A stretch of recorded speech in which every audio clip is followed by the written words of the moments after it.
రాబోయే గణేష్ చతుర్థి సందర్భంగా అధికారులు అప్రమత్తమయ్యారు. గణేష్ చతుర్థి అంటేనే ఒక ఎమోషన్లతో కూడుకున్నటువంటి పండుగ.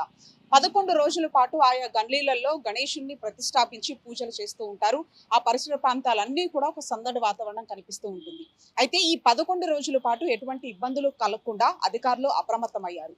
చార్మినార్ జోన్ పరిసర ప్రాంతాల్లో ఈ ట్రాఫిక్ కి సంబంధించినటువంటి ఇబ్బందులు ఎక్కువగా ఉంటాయి కాబట్టి అలాంటి రద్దీ ప్రాంతాల్లో మండపానికి సంబంధించినటువంటి నిర్వాహకులు తగిన జాగ్రత్తలు తీసుకోవాలంటూ కూడా ఇప్పటికే అధికారులు ఒక అడ్వైజరీని ఇవ్వడం జరిగింది. ప్రధానంగా చార్మినార్ జోన్ పరిసర ప్రాంతాల్లో ట్రాఫిక్ జాయింట్ సిపి ఆధ్వర్యంలో ఒక సమన్వయ సమావేశాన్ని ఏర్పాటు చేయడం జరిగింది.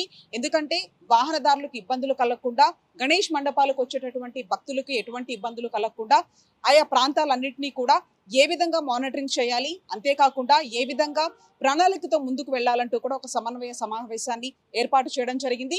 మరొక వైపు ఇప్పటికే హైదరాబాద్ కమిషనర్ సిపి సజ్జనార్ కూడా 16 నుంచి 17 అడుగుల వరకు ఉన్నటువంటి గణేష్ విగ్రహాలను మాత్రమే ఉంచాలి. ఎందుకనంటే నిమజ్జన సమయంలో కావచ్చు, అంతేకాకుండా గల్లీలలో విగ్రహాన్ని తీసుకెళ్లేటటువంటి సమయంలో కావచ్చు, ఆ రకంగా చాలా ఇబ్బందులు ఎదుర్కొన్నటువంటి పరిస్థితులు, అంతేకాకుండా నిమజ్జన సమయాలలో ఏవైతే విద్యుత్ తీగలు తగిలి చనిపోయినటువంటి ఆ ఘటనలు కూడా చూసాం. కాబట్టి ఆ విగ్రహానికి సంబంధించినటువంటి ఎత్తు విషయం నుంచి గణేష్ మండపాల వరకు కూడా తగిన జాగ్రత్తలు తీసుకోవాలంటూ అధికారులు సూచిస్తూ ఉన్నారు. రద్దీగా ఉండేటటువంటి ప్రాంతాలు, గల్లీలలో ఉండేటటువంటి విగ్రహ ప్రతిష్టాపనలకు సంబంధించి ఎక్కడ ఎటువంటి అవాంఛనీయ సంఘటనలు జరగకుండా ఉండేందుకు అధికారులు ముందస్తు ప్రణాళికలతో ముందుకెళ్తున్నటువంటి పరిస్థితులు కనిపిస్తూ ఉన్నాయి. వీడియో జర్నలిస్ట్ సంపత్తో కలిసి జ్యోతి జీవనాన్, హైదరాబాద్.